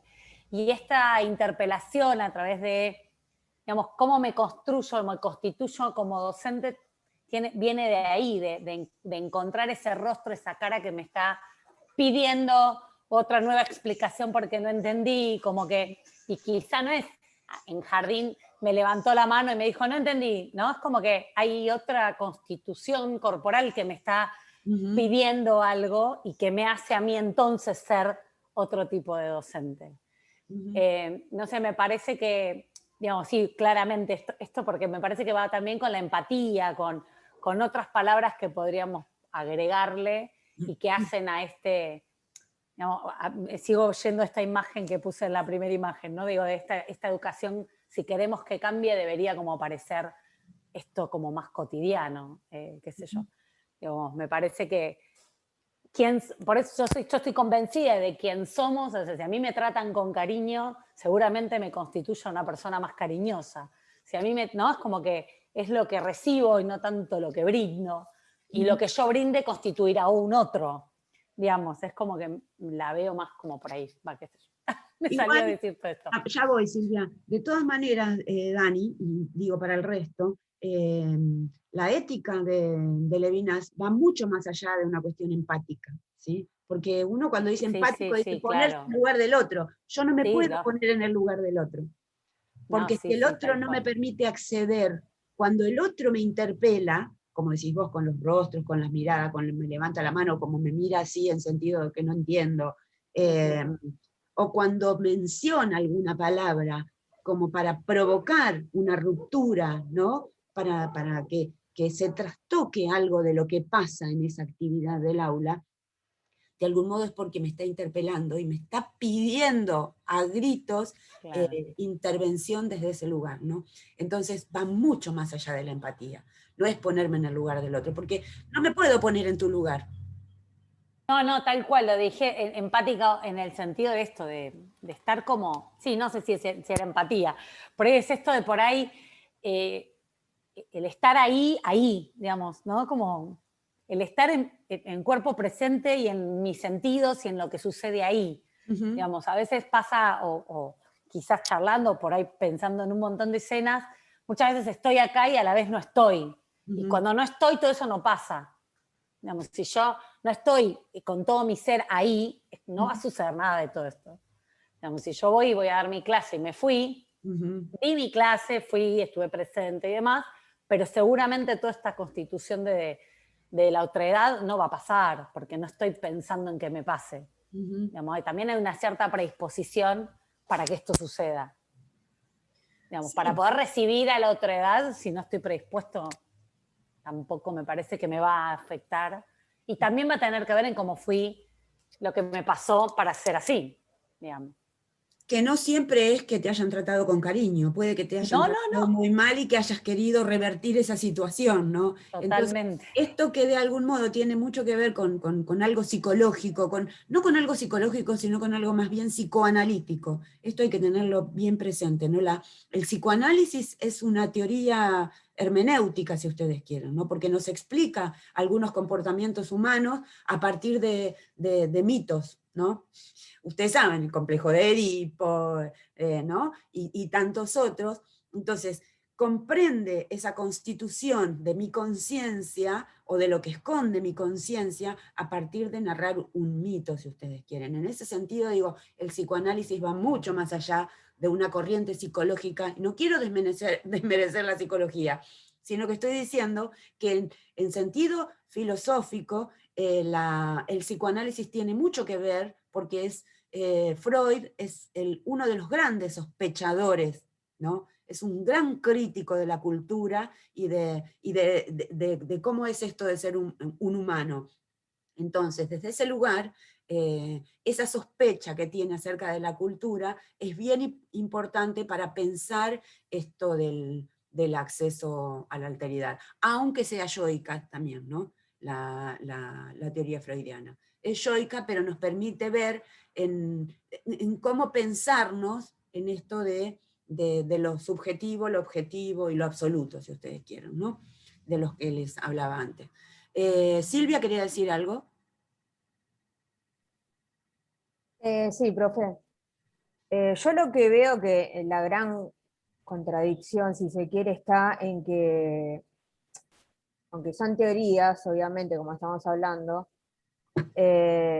parece irremediable tener que pasar primero por Heidegger o sea, como proceso humano, digamos, pasar por lo que dice Heidegger para llegar a Levinas.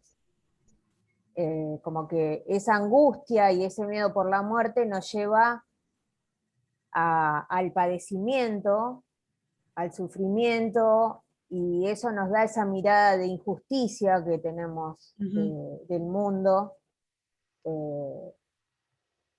y ahí nos lleva a todo lo demás, al tema de la responsabilidad, que puedo hacer yo por el otro, pero me parece que es irremediable pasar por el padecimiento para llegar a lo que Dani decía de la empatía. Me parece que tiene que ver más con eso, con el sufrir de uno para entender recién el sufrimiento del otro, y que si uno no pasa por esa etapa, sufrir en cualquier sentido hablo, ¿no? Que creo que todos en cierta medida padecemos de algo. Creo que eso es lo que nos está diciendo Levinas. Poder pensar al otro, pero bueno, inevitablemente hay que tener conciencia primero de la finitud y de la muerte para llegar a la angustia y ver la injusticia, digamos. Y qué mejor modo de comprender ese llegar a la muerte que en un campo de concentración, ¿no? Entonces, por eso lo que hace Levinas es contradecir ese fundamento que pone Heidegger de que somos seres para la muerte. No, no somos seres para la muerte, somos seres para la vida. Y ahí construir esa contraposición con Heidegger que nos permite comprender esto de que el acceso a la alteridad es algo que depende de la alteridad misma, no de nosotros. No podemos constituirnos desde lo yoico, ¿no? Desde el yo como veníamos viendo. No, porque para Levinas es el encuentro lo que lo provoca. Sí, el encuentro que te permite el otro. Claro, pero si no está ese encuentro en términos de experiencia, y acá podríamos volver a la rosa, digamos, en términos de experiencia, en donde ese encuentro, el otro me deja entrar, me deja provocar, seguramente me pase a mí, algo que me provoque alguna transformación para estar ahí. Sí. Y ahí empiezo a reconocer a ese otro, y ese otro empieza como a reconocerse. Ahí en ese sentido yo vengo coincidiendo con lo que dice Daniela, de que nuestras posibilidades de acceder al yo son a través del acceso al otro. Eso, y en líneas generales iba a decir o pensaba lo que decía Daniela casi con precisión. Por eso tampoco lo voy a repetir, pero vengo pensando en esa línea. Y bueno, entonces el punto es este, ¿no? El punto es que el único autor que nos permite pensar en un acceso a la alteridad distinto es esta teoría de la finitud humana que nos trae Levinas, no la que nos trae Heidegger. Aunque Heidegger tiene su propio fundamento, ¿no? Lo que hay que pensar es que, insisto en esto, que son teorías que nos ayudan a pensar y a pensar -nos. ¿no? Desde ahí es que las traigo. Yo creo que les va a gustar mucho más cuando vean los videos de Darío Stanrider, porque él los va a poner en foco enseguida con ese histrionismo que tiene. Entonces, para terminar con Levinas, él maneja 3 metáforas que son clave para poder comprender cómo es esto del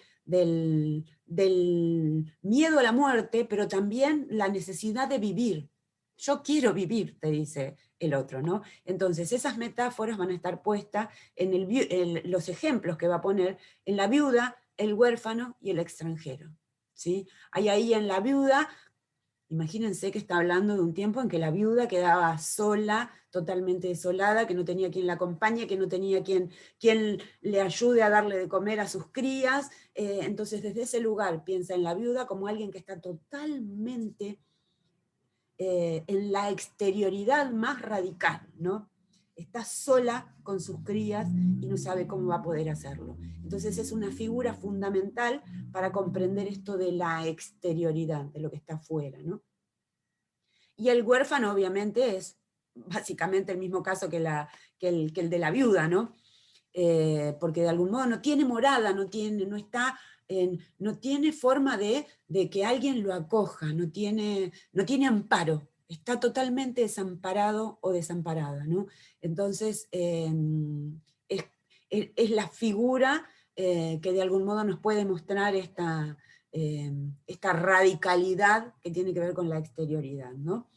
Y la última figura es la del extranjero, ¿no? El extranjero pide a gritos hospitalidad, ¿sí? Necesito que me hospeden, necesito que me amparen, necesito que me acojan, y desde ese lugar, entonces, de algún modo está teniendo también esa exterioridad, ¿no? Que está pidiendo asilo, está pidiendo que lo acojan, tanto la viuda, como el huérfano, como el extranjero. Bien. Entonces, para ver si podemos terminar, Riquet entonces nos va a hablar de una fenomenología hermenéutica a partir de ese injerto de la fenomenología justamente en la hermenéutica. Entonces las preguntas que se hace a Riquet son si el tema del acceso a la alteridad tiene que ver con Husserl o con Levinas, si el tema del acceso a la alteridad es una cuestión ética al mejor sentido de Levinas, o una cuestión nociológica al mejor sentido de los autores que veníamos viendo anteriormente. Si el acceso a la alteridad tiene que ver con un sí mismo como otro, ¿sí? Y no con un ponerme en el lugar del otro, sino con comprender, ¿sí? que yo misma soy como un otro, que el otro o la alteridad es lo que me hace ser, y entonces nos va a hablar desde la alteridad como otredad, ¿no? como algo que va mucho más allá de un simple yo. Solamente para cerrar ahí en esto de cómo accedemos a la alteridad, por medio del conocimiento, es decir, por factores nociológicos, o por medio de la ética, es decir, por medio de esta posibilidad de leer o escuchar la palabra de la alteridad en su propio rostro, ¿no? De ahí esto de que una ontología es mucho más ética, es decir, es mucho más originaria, si se quiere, que la forma de acceder a la alteridad en términos de conocimientos, ¿no? Entonces, Profe, Scliar es el que toma la alteridad y la otredad también, claro, en estos términos. Claro, Está bien. sí. Bueno, ven, para leer a Scliar también hay que comprender un poco cómo viene esto de la hermenéutica, ¿no? Claro. A veces parece muy sencillo, pero Scliar tiene ahí como una prosa bien poética también y bien filosófica, ¿no? Entonces, digo, cuando mencionas, sencillamente porque me vino a la cabeza eso, y si el otro no estuviera ahí, ¿no? Entonces, de algún modo, si ustedes quieren, para leer esta pregunta de si el otro no estuviera ahí, pueden tranquilamente recorrer estos autores que vimos sintéticamente, solamente para comprender que no toda la historia de la filosofía es individualista, en el sentido en el que nos hace yoísticos, ¿no? Entonces, ¿cuál sería la pregunta de este encuentro? ¿Cómo se manifiesta la otredad o la alteridad, si ustedes quieren? Y acá estaría el telón, que bueno, ya les digo, les había dejado este texto, les dejé una grabación sobre esto del año pasado, pero que bueno, les puede servir si tienen, mientras, qué sé yo, mientras se pintan las uñas, si se pintan las uñas, o mientras, ¿cómo es? Tocan la guitarra, no sé, lo que quieran, pueden escuchar esa grabación. Bien, a ver, si alguien me dice cómo estamos con la hora, porque acá no me... Son -10, profe. ¿1 menos 10? Sí. Upa. Ay. Bueno. Pasó el tiempo. Sí, pasó. Bueno, es el momento de, si quieren hacer preguntas, miren los videos para seguir con esto de lo metodológico, que también me interesa mucho, miren los videos de Darío Zeta, que les va a resultar mucho más sencillo comprender esto que veníamos dialogando, ¿no? ¿Qué más? Teresita, ¿algo para decir? ¿Algo para preguntar? ¿Algo para comentar? ¿No? ¿Quién más? Yo, profe, Silvia. Sí, Silvia, decime. Sí, con respecto ahora con la narrativa, que sería la narrativa 3, si vale en esto de incluir la experiencia, más o menos lo que conté yo que me pasó con el tema de la ansiedad. Si lo vas a enmarcar en el campo de tu experiencia en la clase de hoy, está perfecto. A lo mejor como que te sirvió de disparador para poder comprender lo demás, estaría perfecto. ¿Sí? Traten de hacer la narrativa. Si ustedes quieren ahora pueden ponerse 2 o 3 palabras clave, pero después escriban la narrativa después de acceder a la bibliografía, ¿no? No digo a toda, pero una parte, como para poder comprender de qué viene esto de, bueno, de lo que nos habla Cushen, del magisterio, un relato en busca de un narrador, que de algún modo lo que hace es parafrasear a Ricoeur con lo que vimos la semana pasada, ¿no? Y ahí él va a hablar de escenarios, y me parece que es interesante planteárselo desde ese lugar, pensar desde ese lugar, pero también desde el lugar de la sabiduría de lo incierto que nos trae Melich en el primer ensayo de los que tienen para esta semana tienen el primer ensayo nada más, ¿no? Entonces dice Melich, se trata de reflexionar acerca de la educación ética. En otros lugares ya he manifestado que no creo que se pueda tratar de la educación al margen de la ética, por cuanto es precisamente la ética lo que distingue la acción educativa de la adoctrinadora. Esto es fundamental, ¿no? Si podemos comprender que el origen de la educación es ético, ¿sí? Vamos a poder diferenciar esto del adoctrinamiento que dice Melich, porque de algún modo, digo, creo que lo hablaba con ustedes la semana pasada, los jerarcas nazis eran todos personas muy instruidas. ¿Sí? ¿Cómo es posible que torturen por la mañana y que escuchen a Bach por la tarde, ¿no? O que lean a Sócrates por la tarde y que torturen a alguien y maten a alguien por la mañana. Entonces, esa educación academicista, enciclopédica, de algún modo es la que va constituyendo esta series de adoctrinamiento. Lo que necesitamos es comprender que la educación tiene que ver con las cuestiones éticas, ¿no? Entonces, para eso, Melich les va a hablar de la sabiduría de lo incierto, pensándolo como, pensando la ética desde un punto de vista literario, ¿no? Que ahí viene toda la tradición de Ricoeur, que veníamos dialogando, y lo mismo le va a pasar a Cuyen, que también va a tomar toda esa teoría de la fenomenología hermenéutica, sobre todo lo que tiene que ver con la finitud humana, ¿sí? Bien. ¿Alguna otra consulta? Sí, la narrativa entonces sigue siendo igual de acá al sábado que viene, y el sábado que viene hay encuentro, no hay encuentro. No, porque es 1 de mayo.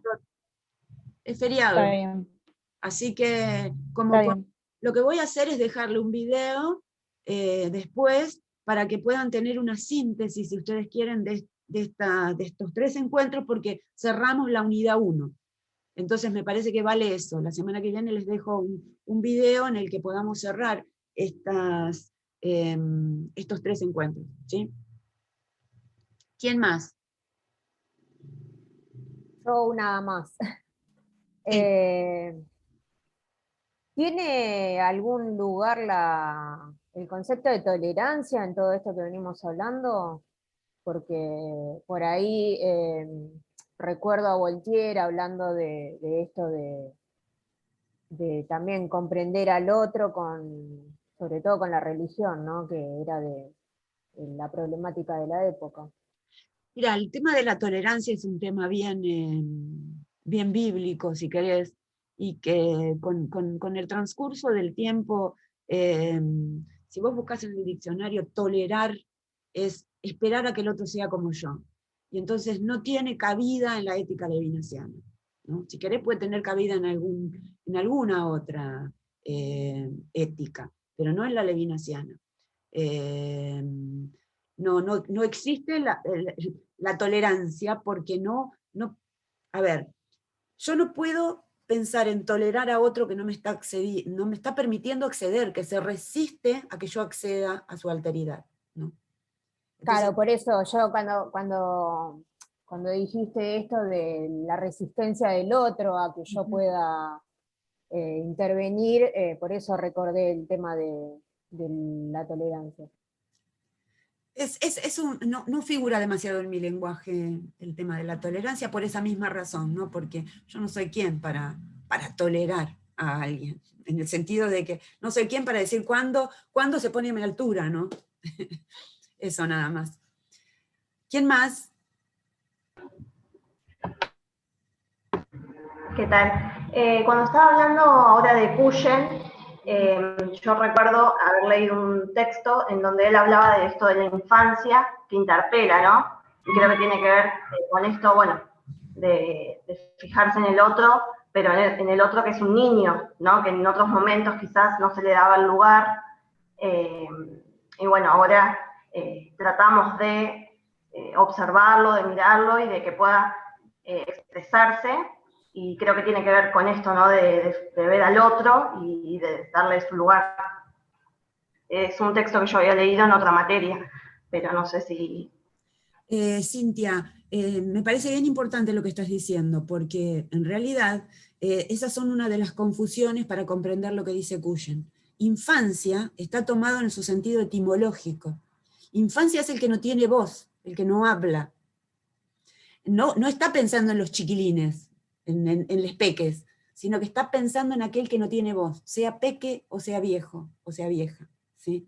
Entonces, ese es el modo en el que tiene Cuyen de utilizar conceptos en sentido etimológico y no poner una nota al pie, ¿no? Hay un texto maravilloso de Agamben, de Giorgio Agamben, que se llama Infancia e Historia, pero son ensayos sobre cómo se destruyó la cuestión de la experiencia, ¿no? A partir de quitarle la voz a la alteridad. Entonces toma la palabra infancia en su sentido etimológico, eso que tiene que ver con lo que no tiene voz, lo que no habla. Lo que no habla ni con palabras, ni con gestos, ni de ningún modo, ¿no? Entonces, bien por traerlo, porque para que lo piensen desde ese otro lugar, ¿no? Perdón, profe, y eso no tiene que ver un poco también con el concepto de alumno, que ya también se está poniendo hace rato en cuestión, del que no sabe, de que yo te vengo a traer todos los conocimientos. Sí, de algún modo tiene que ver con eso también, tiene que ver con las asimetrías y con las cuestiones de poder, si querés, pero también tiene que ver con que en algunos casos se fue tergiversando el verdadero sentido de la palabra, porque alumno, hay muchas personas que dicen que significa sin luz, y no es cierto. Si uno lo busca etimológicamente no significa eso, sino que significa algo que está y que pide guía, ¿no? Que precisa una guía, y que está ahí, que es como, si uno quiere, una alteridad, ¿no? Está esto en el sentido fenomenológico, ¿no? Cuando yo les hablo del acceso al conocimiento en términos intencionales que hace la conciencia, es porque claro, la fenomenología me parece bien interesante lo que decís, porque, por ejemplo, yo lo traigo a colación porque lo he escuchado en otras materias, que, o sea, nos dan ese concepto de que, bueno, está mal decir alumno. Y entonces uno encuentra muchas contradicciones, porque cuando va, como decís vos, a la raíz, o sea, no es tampoco una mala palabra. Exacto, exacto. Por ahí a mí no me gusta decir alumno porque prefiero estudiantes porque no tiene género, pero no porque tema o porque piense que ese es alumno porque está esperando que yo lo ilumine, ¿no? No, yo no lo voy a iluminar. Se ilumina solo porque las cosas se iluminan solas. Pero busquen la etimología de la palabra alumno y de dónde viene, dónde surge, cuál es su raíz, como decís vos, ¿no? Y se va a comprender que las palabras se van... Y acá es importante Foucault, ¿no? Porque las palabras tienen que ver con quienes les ponen nombre a las cosas, ¿no? Y nosotros solemos no ponerle nombres a las cosas, ¿no? Las cosas nos vienen nombradas ya. Y sería un ejercicio bien interesante poder buscar siempre la etimología de las palabras, para ver qué implican, y no solamente lo que dice el lexicón, no solamente lo que dice el diccionario, porque el diccionario a veces también tergiversa, desde ese lugar de falta de investigación etimológica, ¿no? Así que bueno, estamos, ¿quién más? ¿Alguien más o nos vamos? No, sí, ahí escribió alguien en el chat, profe. Ah, gracias, Flor. Quien haya escrito que hable. Hola. Yo escribí un par de cosas, pero tenían relación con esto, que la idea de tolerancia nos hace pensar en una cuestión asimétrica, que es más o menos lo que dijeron, y después hice un aporte con respecto a un programa que escuché hace no tanto, de Darío Starriver, que tiene un programa de radio y que está subido en YouTube, y que habla de la patria y hace todo un análisis sobre la frase "la patria es el otro", y en esa otredad también va a citar muchos de los autores que veíamos hoy, de los pensadores que veíamos hoy. Entonces tal vez si alguien, es como, al ser un programa de radio uno puede andar, ¿no? Andar por la vida haciendo otras cosas y escuchar, y tal vez también nos ayude a pensar en estos autores que hablábamos, pero era un aporte nada más. Bien, es un rico aporte, gracias Marina. ¿Quién más? Nos fuimos, ¿eh? Adiós. Chao. Chao, nos vemos, hasta luego. Feliz día para el sábado. Feliz día de las trabajadoras y de los trabajadores. Igualmente. Chao, profe. Hasta luego.